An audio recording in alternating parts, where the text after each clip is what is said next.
Como les acabo de señalar, el día de hoy les he planteado un tema bonito que es el recurso de apelación en el proceso penal. Lo voy a tratar de hacer como trato de caracterizarme, práctico, algo bastante concreto, algo que les pueda servir a ustedes.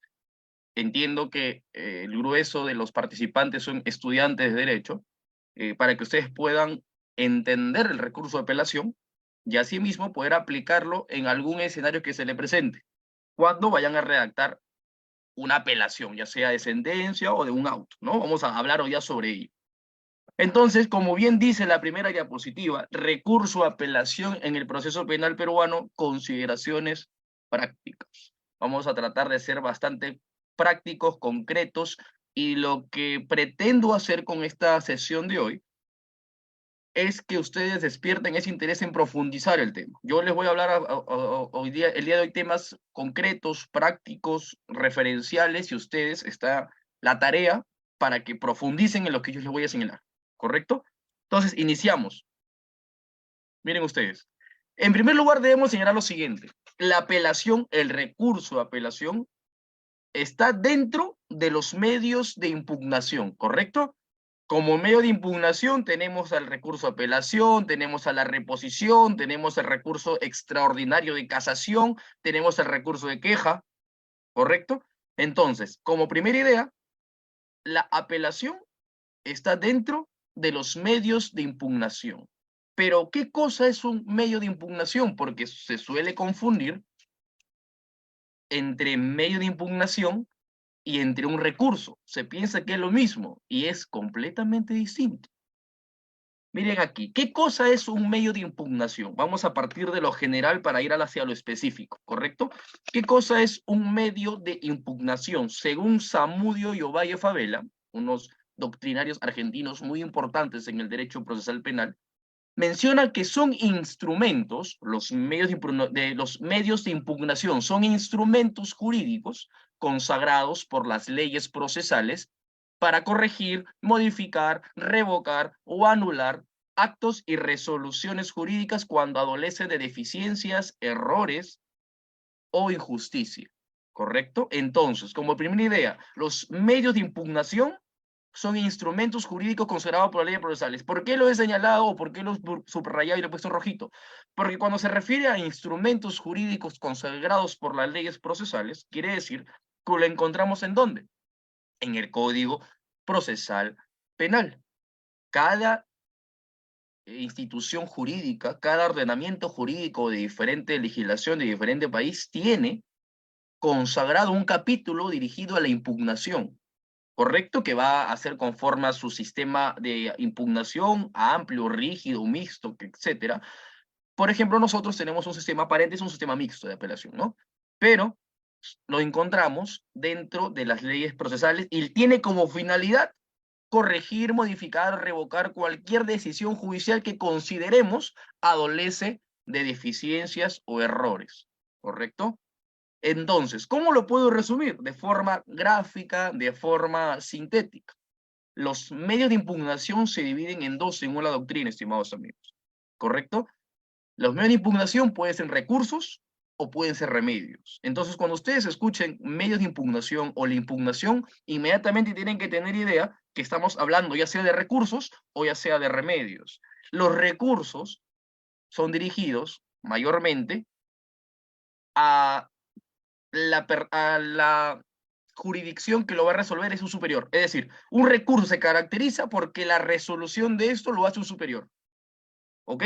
En cambio, los remedios tienen como característica que la resolución lo hace el mismo órgano jurisdiccional que emite la supuesta resolución que contiene algún error, alguna deficiencia o alguna ilegalidad. ¿Ok? Eso es para diferenciar. Los recursos se va a un juzgado superior.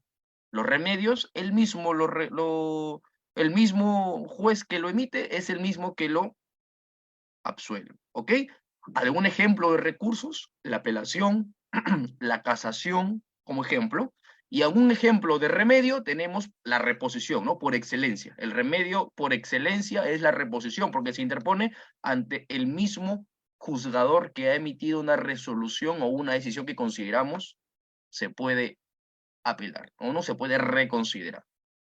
Entonces, tenemos Esto como idea principal, estimado señor, porque siempre he escuchado, siempre he visto que, más que todo como estudiantes de Derecho, y cuando yo era estudiante también tenía la misma duda, que los medios de impugnación es lo mismo que un recurso, cuando acabamos de señalar que es completamente distinto. Un recurso y un remedio son parte de los medios de impugnación, ¿ok? Pero ahora, ¿qué cosa es un recurso? Si acabamos de señalar que los medios de impugnación son las herramientas que te dan la legislación procesal penal para poder modificar alguna decisión, el recurso, como parte de la impugnación, lo que trata de atacar es lo siguiente, ¿no? Según Claria Olmedo, que igualmente es una procesalista importante en Argentina y a nivel de Latinoamérica, señala que el recurso es un medio impugnativo, ¿correcto? Por el cual la parte que se considera agraviada por una resolución judicial la ataca para provocar su eliminación o un nuevo examen de la cuestión resuelta y obtener otro pronunciamiento para que le sea favorable. Entonces, miren las ideas que vamos a extraer de esta definición, ¿ah? Los recursos es un medio impugnativo que le interpone la parte que se considera agraviada por esa decisión, pero tiene dos finalidades. ¿Yo para qué interpongo un recurso? Ya sea para eliminar esa decisión o que esa decisión sea razonada o sea resuelta por segunda vez, ¿correcto? Más adelante vamos a ver cuándo una decisión se busca eliminar o cuándo una decisión se busca resolver por segunda vez. Hay dos formas de llegar a una apelación de esa manera, ¿correcto? Pero como idea principal quiero dejarles esta primera conclusión. Pero, ¿por qué existen los recursos o para qué cosa sirven los recursos o por qué el legislador o por qué los códigos te establecen un capítulo de impugnación? En nuestro caso, el título 4 habla sobre la impugnación y te desarrolla cuáles son los tipos de impugnación y las clases de los mismos, ¿no? Nuestro Código Procesal Penal no hace una distinción entre recurso y remedio, pero la doctrina sí, y es lo que yo les acabo de señalar hace unos minutos. Entonces, ¿por qué existen los recursos? Básicamente, porque se reconoce la falibilidad humana, es decir, un ser humano está presto a caer en error, ¿sí o no?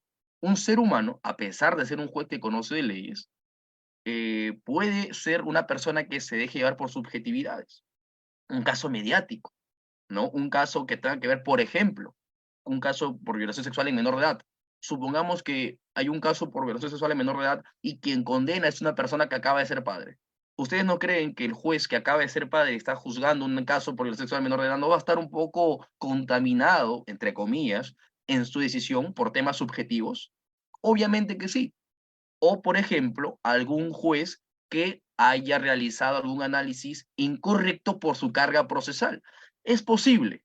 Entonces, por eso el fundamento es que se reconoce que el ser humano puede fallar. Entonces, como puede fallar el ser humano, es conveniente que las partes tengan la posibilidad de solicitar en el propio proceso que esa resolución sea modificada, ya sea por el mismo órgano jurisdiccional o por un órgano superior.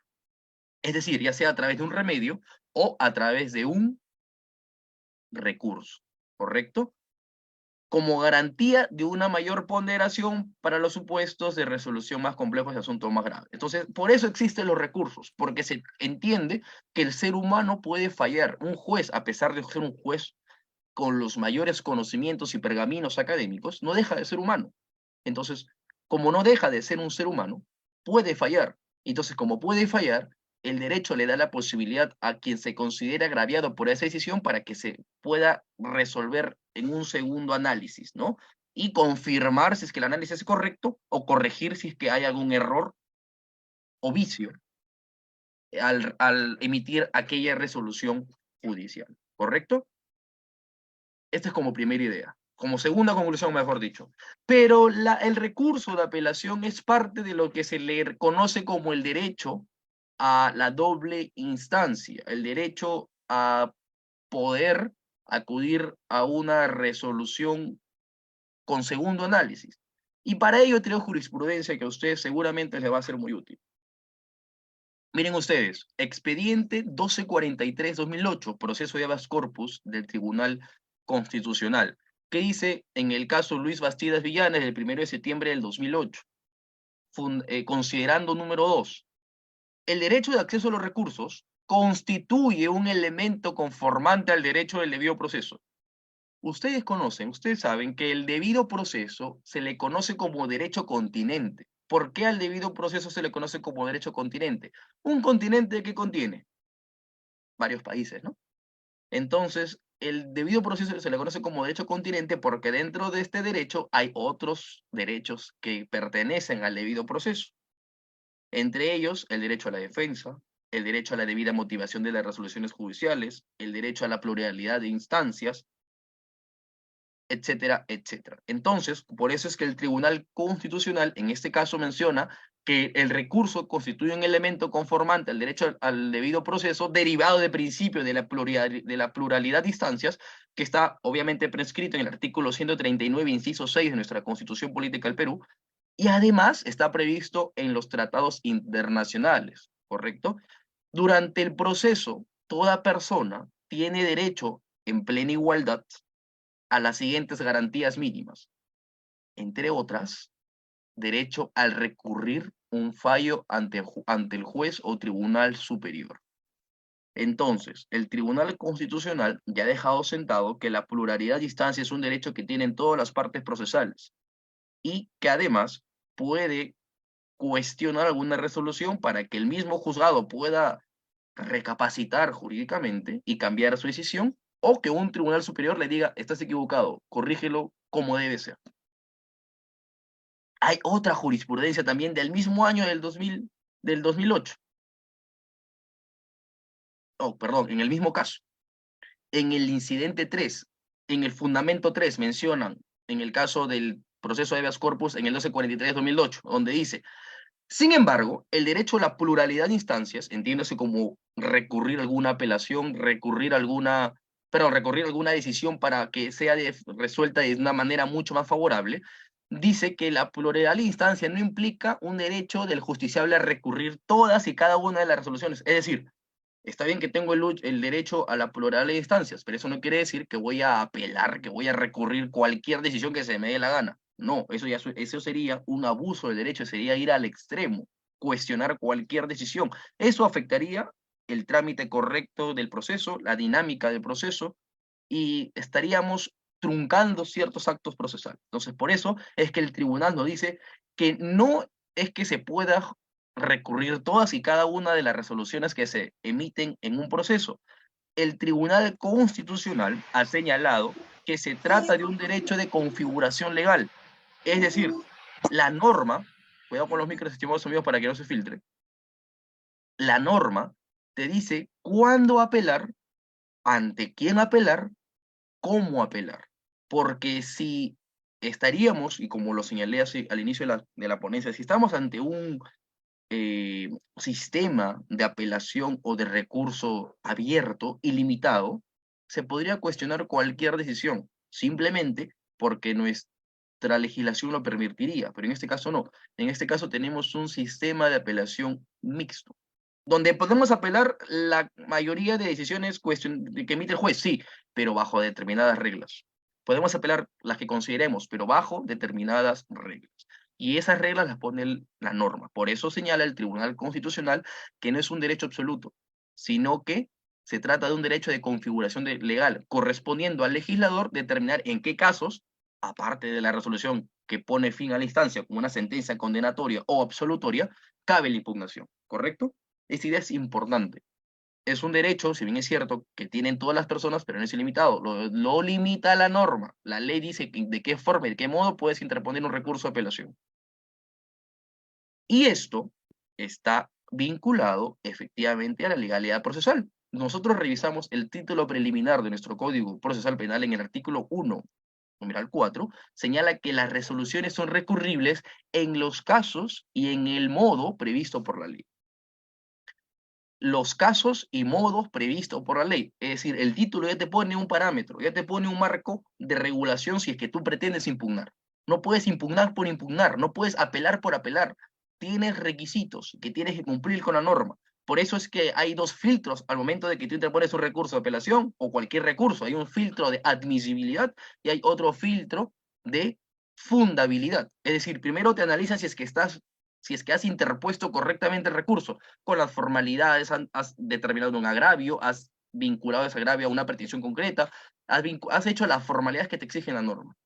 Y una vez analizados esos detalles de forma, analizas el fondo, si es que en verdad corresponde o no corresponde amparar tu pedido. Hay dos tipos de filtros. Por eso es que la ley te pone estos parámetros y estos límites para poder interponer un recurso de apelación. ¿Y cuáles son estos límites, amigos? El Código Procesal Penal del 2004, en su artículo 416, menciona cuáles son las resoluciones apelables y cuál es su exigencia formal. ¿Ok? En el numeral 1, el recurso de apelación procede ¿contra qué? 1, contra sentencias, que pone fin al proceso, ¿no? Ya sea absolutoria o ya sea condenatoria. Tú puedes interponer un recurso de apelación, 1, contra sentencias. Número 2, contra autos de sobreseimiento y los que resuelvan cuestiones previas, cuestiones prejudiciales, excepciones, o que declaren extinguida la acción penal o pongan fin al procedimiento de la instancia, ¿ok? Ya sea esto en etapa intermedia o en la etapa de investigación preparatoria formalizada. Es decir, aparte de sentencias, también puedes apelar autos, porque el recurso de apelación procede contra dos decisiones judiciales, contra sentencias y contra autos. Las sentencias, como ya lo acabo de señalar, ya sean condenatorias o absolutorias, y los autos son de varios tipos, autos de sobreseimiento, que es etapa intermedia, y los que resuelven las defensas previas o alguna excepción, ¿correcto? Los autos que revoquen la condena condicional, la reserva del fallo condenatorio o la conversión de la pena, los autos que se pronuncie sobre la constitución de alguna de las partes, por ejemplo, constitución de actor civil, no te lo permiten o declaren infundado, recurso de apelación contra el auto que no me permite constituirme en parte procesal, y contra las medidas coercitivas, ya sea de carácter personal o de carácter real, ¿no? Pero me interesa enfocarnos en el inciso E, porque del A hasta la D está claro, ¿no? Contra sentencias, autos de procedimiento, revocación de la pena condicional, ¿no? Medidas coercitivas, o sea, te dice contra qué procede estrictamente. Pero si ustedes revisan el inciso E, te dice que también proceden contra los autos expresamente declarados apelables. Es decir, que la norma estipula cuándo interponer el recurso de apelación. La norma misma te dice, el artículo te dice, contra esta decisión procede el recurso de apelación, pero que no lo señalan aquí en la norma. El inciso E abarca dos tipos de autos que también pueden ser apelables. Dice, los autos expresamente declarados apelables o los autos que causen gravemente un daño irreparable. ¿Ok? Entonces, ¿qué entendemos por eso? Y por eso es que me centro en este último inciso del artículo 416, porque en lo demás está claro contra qué procede apelación, pero en este último inciso no. ¿Cuáles son los autos expresamente declarados? Apelables. Acá les he traído ya masticadito. El artículo 37, por ejemplo, estipula que la declinatoria de competencia procede recurso de apelación en última instancia. Y así como el artículo 103, artículo 204, 246, 251, etc. Todos estos artículos que yo les acabo de citar aquí, estos 12, si no me equivoco, un poquito más, 12 artículos del Código Procesal Penal estipula que cabe el recurso de apelación. No lo señala el artículo 416, pero sí la propia norma. Y estos son todos los autos expresamente declarados apelables, ¿correcto?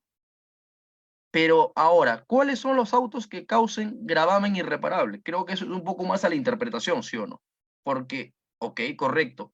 Lo demás me queda claro contra qué interpongo recurso de apelación. Contra los autos expresamente declarados apelables lo acabo de identificar, porque ellos son los que ante estas decisiones cabe apelación. Pero, ¿cuáles son los autos que causen gravamen irreparable? Esto, a interpretación y como lo dice la doctrina, por ejemplo, puede ser alguna sentencia o alguna decisión de terminación anticipada, que una persona no se considere a favor de esta sentencia anticipada y puede interponer un recurso de apelación porque causa un gravamen irreparable. Por ejemplo, con lo que tenga que ver con colaboración eficaz, también puedo plantear un recurso de apelación porque consideramos que causa un gravamen irreparable. Un poquito ahí la interpretación de lo que señala la norma. Otro tema importante, una vez señalado ya, estamos yendo en orden si se dan cuenta. En primer lugar, un aspecto teórico de lo que es el recurso con el medio de impugnación. Número dos, el recurso de apelación de manera estricta como medio impugnatorio y cuáles son sus formalidades y ante quién puedo yo interponer una apelación. Y número tres, vamos a hablar de los plazos. La norma, el artículo 414, estipula cuáles son los plazos para interponer un recurso de apelación. Y ahí tenemos que son 5 días para interponer recurso de apelación contra sentencias, ojo, ya sea absolutorias o condenatorias, y 3 días para interponer recursos de apelación contra autos interlocutorios, recurso de queja, apelación contra sentencias emitidas conforme al artículo 448. Entonces, aquí un punto importante, porque ustedes miren el numeral 2, ¿qué dice? El plazo se computará desde el día siguiente a la notificación de la resolución. Si yo soy el abogado y el día de hoy me llega una sentencia, se supone que el plazo corre a partir del día siguiente, o sea, mañana lunes sería el número 1, ¿correcto? Pero la jurisprudencia se ha encargado de que no sea así. Vamos a empezar por lo último. Respecto a los autos, que son 3 días para que tú interpongas un recurso de apelación, estimados amigos, ya la jurisprudencia ha determinado que si te llega casilla electrónica, si tú eres abogado y te llega la casilla electrónica, el primer día de notificado se cuenta a partir del día segundo. ¿Por qué? Porque como es casilla electrónica, surte efectos a partir del segundo día siguiente. Si el día lunes te llega a tu casilla electrónica un auto, por ejemplo, un auto de prisión preventiva, donde resuelve un fundado el requerimiento de prisión preventiva, ¿desde cuándo puedo apelar ese auto? Me llegó el lunes, martes, miércoles, segundo día, jueves. Jueves sería mi primer día hábil para apelarlo, ¿correcto? Así se maneja. Por casilla electrónica es el segundo día hábil siguiente. Si me llega el lunes, martes, miércoles, segundo día. Tercer día es el día jueves. El tercer día es el primero que se cuenta para poder interponer un recurso de apelación, ¿correcto? ¿Qué pasa si lo interpongo antes? No pasa nada, se convalida el acto, ¿ok? Ahora, pero para las sentencias condenatorias o absolutorias se maneja distinto. Hasta hace un tiempo, no, hasta hace unos meses, mejor dicho, se interpretaba de la misma manera. Se llegaba a mi casilla, a partir del segundo día hábil siguiente, porque así lo estipula el numeral 2 de este artículo, y además la ley orgánica de Pro-Judicial menciona que cuando es casilla electrónica, la notificación surte a partir del segundo día siguiente. Pero el Tribunal Constitucional, estimados amigos, ha emitido en el expediente 3324-2021, proceso de habeas corpus, Tumbes, en el caso de Inmer Israel Villena Uceda, en el fundamento 36 ha mencionado lo siguiente. En tal sentido, dice, este Tribunal Constitucional reitera que con sustento en las diferentes normas procesales que resulten aplicables a la notificación de sentencias penales o autos que incidan negativamente sobre el derecho a la libertad de todo imputado o de todo procesado, la interpretación más favorable para los procesados es aquella que disponen que la notificación de la sentencia o autos que produzcan efectos severos en la libertad, por ejemplo, una sentencia condenatoria o un auto de prisión preventiva, surte efectos una vez que ha sido notificado en el domicilio real, señalado en el expediente. Ello, y está de rojito, al margen de que la sentencia haya sido leída en audiencia, que haya sido notificado al abogado de casilla electrónica o que haya sido notificado en el domicilio procesal. No importa a dónde ha sido notificado, pero para que surte efectos, y más que todo esto sirve para sentencias condenatorias, tienes que esperar que llegue al domicilio real de la persona.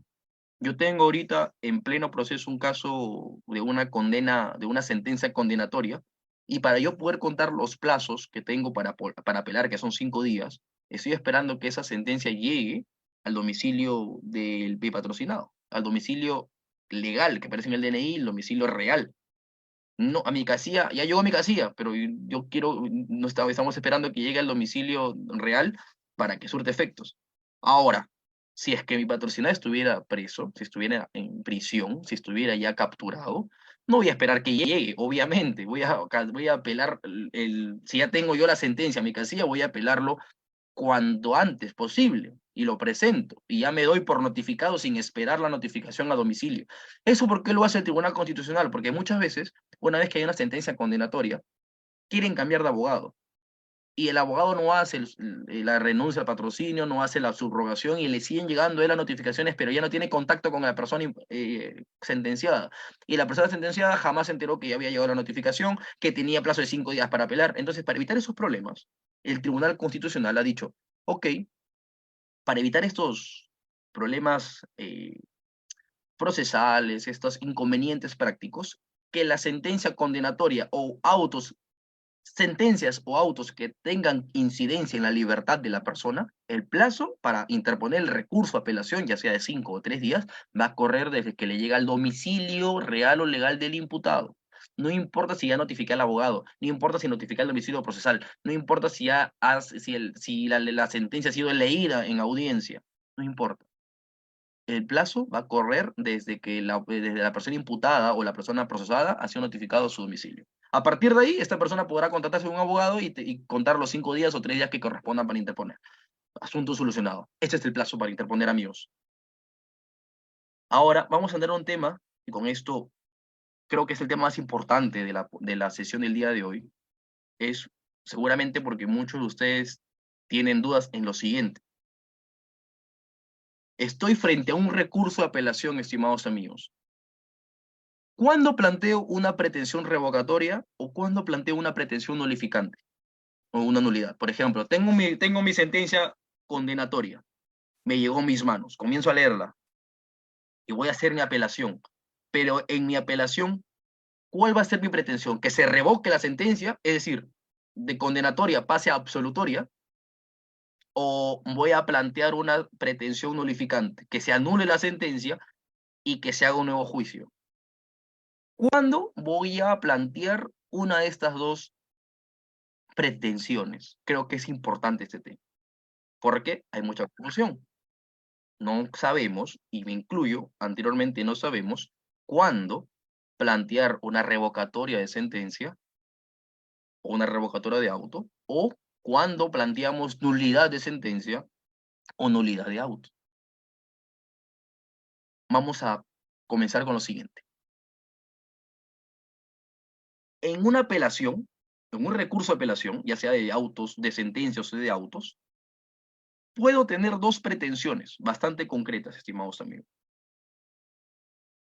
Una pretensión revocatoria, por ejemplo, si es condenatoria, busco una absolutoria. Y si el fiscal apela, una sentencia absolutoria, busca que se le condene, ¿correcto? O cuando planteo una pretensión nulificante, cuando considero que es nula esa sentencia y que se tiene que llevar a cabo una vez más el juicio para analizar otra sentencia con otro criterio. En primer lugar, ¿cuándo procede una pretensión revocatoria? Cuando hay errores. Quédense ustedes con esta idea. Planteo una pretensión revocatoria cuando hay errores. ¿Errores de qué? ¿De hecho o de derecho? Errores. Errores, pretensión revocatoria. ¿Y cuándo planteo una pretensión nulificante, Arturo? Por vicios. Errores, de hecho, de derecho, revocatoria. Vicios, nulidad. Busco un nuevo pronunciamiento. Correcto. Pero ¿por qué errores revocatoria y por qué vicios nulidad? Porque los errores afectan la justificación de la sentencia o del auto. Es decir, ha sido fundamentada de forma incorrecta. Ha habido una interpretación incorrecta de las pruebas, un error de hecho. Ha habido una interpretación incorrecta de la norma, error de derecho. Ha habido una interpretación incorrecta de los presupuestos fácticos de la comisión delictiva. Afecta la justificación. ¿Qué cosa es la justificación? El por qué, sí o no. ¿Por qué lo condenas? Ah, por esto y por esto. Pero por estas razones que lo has condenado, has interpretado mal. Entonces, para ello merece una revocatoria, un cambio de opinión. Si ha sido condenatoria, absuelve. Y si has absuelto, condena. Por el contrario, el vicio que corresponde a una pretensión de nulidad no afecta la justificación. ¿Qué cosa afecta? La validez. Porque, por ejemplo, ¿cuál es un ejemplo de vicio? Afectaciones a derechos fundamentales. Has afectado el derecho a la presunción de inocencia, has afectado el derecho a la defensa, has afectado el derecho a la debida motivación de las resoluciones judiciales. Eso afecta la validez de la resolución. Ya no la justificación, la justificación puede que esté bien, pero es inválido, porque está yendo en contra de derechos fundamentales y de derechos constitucionales. Por eso que el vicio acarrea una nulidad. ¿Pero para qué busco la nulidad? Para que, si por ejemplo tengo una sentencia condenatoria, pero yo veo que hay vicios, con eso yo no voy a buscar la revocatoria, sino ¿qué cosa? Un nuevo juicio oral. Les pongo un caso concreto. Yo tengo ahorita un caso por tráfico ilícito de drogas y hay una sentencia condenatoria. Ya me han notificado de una sentencia condenatoria. Pero en esa sentencia condenatoria han valorado prueba ilícita. Esa prueba ilícita lo que ha hecho es que justifique la condena. Pero al valorar una prueba ilícita, estás afectando derechos fundamentales, el derecho al debido proceso, derecho a, a la debida motivación de las resoluciones judiciales. Entonces yo voy a plantear una nulidad para que se excluya esa prueba ilícita, porque afecta a derechos fundamentales, y que haya un nuevo pronunciamiento. Si excluye esa prueba ilícita y el nuevo pronunciamiento se basa en eso, ¿qué voy a buscar? Una absolución. Entonces, a futuro puede que sirva como una absolución, pero en primer término, con la nulidad uno no busca el cambio de la decisión, sino lo que busca es que se anule esa sentencia, que se retrotraiga todo el análisis valorativo de la prueba y que se haga un nuevo juicio en caso de sentencias. ¿Correcto? Entonces, repitamos y vamos a resumir. Pretensión en una apelación, revocatoria o de nulidad. ¿Cuándo voy a plantear una pretensión revocatoria? Cuando hay errores, errores de hecho, errores de derecho. ¿Cuándo voy a plantear una pretensión de nulidad? Cuando hay vicios. ¿Cuál es la diferencia entre ambos? Que los errores afectan la justificación de la decisión. En cambio, los vicios afectan la validez de la decisión. ¿Ok? Uno va contra la justificación y otro va contra la validez. ¿Correcto? ¿Hasta aquí alguna duda? ¿Hasta aquí alguna sugerencia? ¿Alguna precisión? Si no, pasamos al último punto, ¿ya? Que vamos a enlazar cómo se interpone un recurso de apelación. ¿Correcto? iPhone 13, Raise Hand. Has alzado la mano, estimado amigo. Te Doctor, buenas. escucho. ¿Cómo estás? Buenas noches. ¿Qué tal, doctor? Doctor, una consulta. Por ejemplo, si yo interpongo un recurso de, de apelación y dentro de mi pretensión es el tema de la revocatoria y el escrito está básicamente eso, yo en la propia audiencia, en sala, puedo indicar de que si no es aceptado mi pedido de revocatoria y que se le absuelva, se declare nulo de oficio, pero eso no lo he consignado.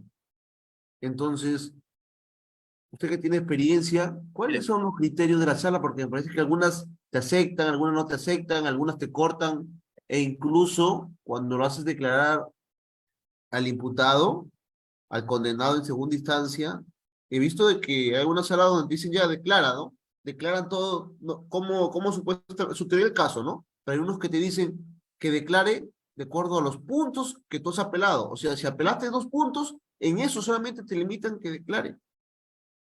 ¿Qué correcto. Mira, opinión, doctor, se merece tu al pregunta es precisa. Tu pregunta es precisa y muy importante. Te agradezco por la pregunta. Mira, en la práctica suele pasar eso.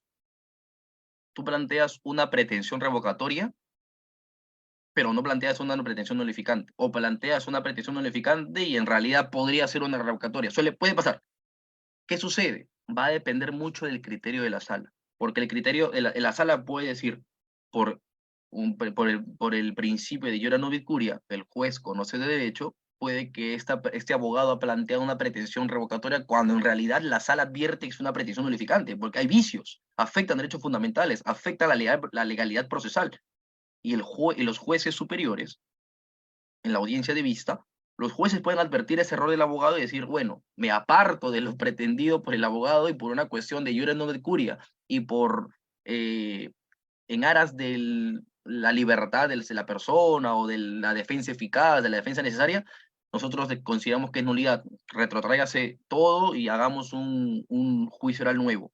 Pero hay salas que son un poco, no cerradas, pero están en todo su derecho de decir que solamente ellos se van a pronunciar respecto a lo que el abogado ha planteado en su pretensión.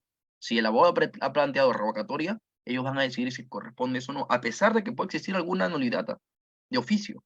El juzgado puede decir, no, nosotros no nos vamos a pronunciar sobre eso, el abogado no lo ha planteado. Piña, frito frescadito. Si no advertiste tu nulidad y planteas revocatoria, infundado.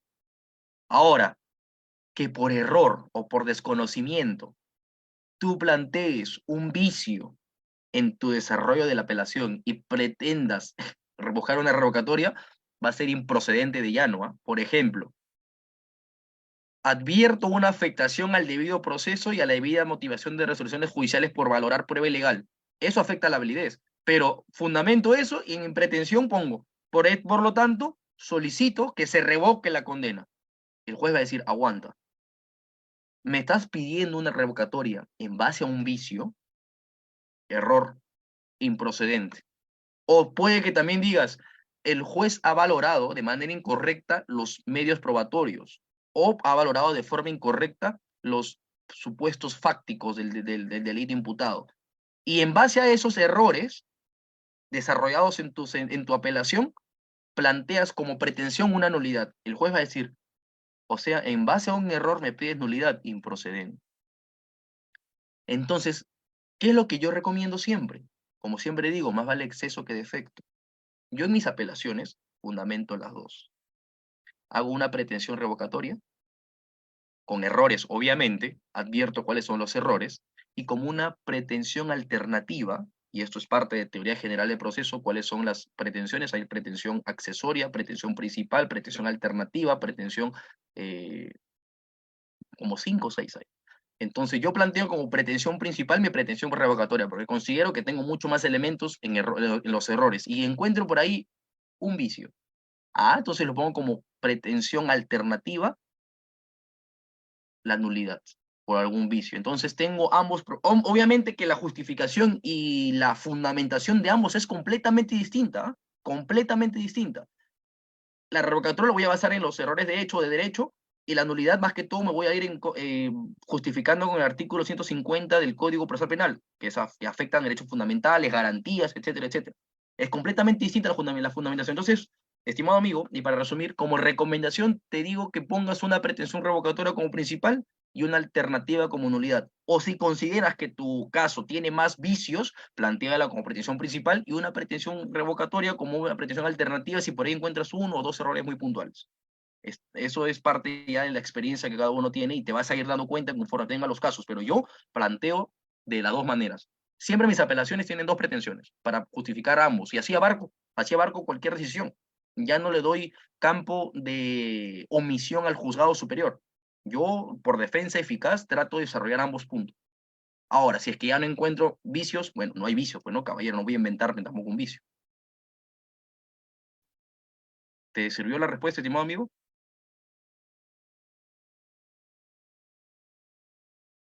Continuamos. Miren, con esto voy culminando para tampoco aburrirlos y cansarlos, ¿correcto? ¿Cómo interpongo un recurso de apelación, entonces? Resumen. En primer lugar, si yo tengo una sentencia condenatoria, ¿qué es lo que tengo que hacer? Determinar las partes o puntos de la decisión de la sentencia o del auto que considero me causan agravio. Es decir, ¿qué considerando o qué fundamento considero que me causan agravio? Por ejemplo, veo la sentencia condenatoria en mis manos, leo la sentencia. Por ejemplo, me pasó hace poco en un caso particular. Yo tengo la sentencia y la sentencia tiene 20 fundamentos, 20 considerandos, ¿correcto?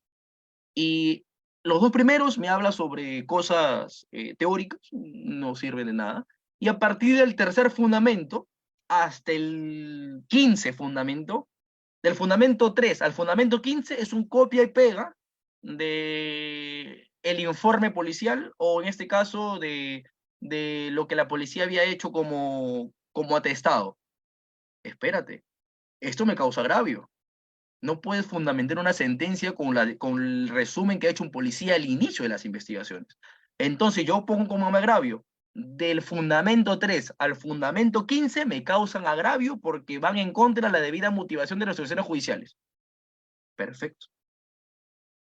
O el considerando 3 me causa agravio porque el juez analiza la norma de forma incorrecta. La jurisprudencia de la doctrina dice lo siguiente. Perfecto, ya identifiqué qué fundamento, qué numeral, qué considerando de la sentencia me causa agravio. Paso número 1, resuelto. Paso número 2, tengo que determinar de esos agravios identificados qué tipo de agravio es. ¿Es un tipo de agravio por error o es un tipo de agravio por vicio? Tengo que determinarlo. Ok, por ejemplo, en el caso que les conté, del fundamento 3 al fundamento 15, ¿qué cosas los que tengo yo?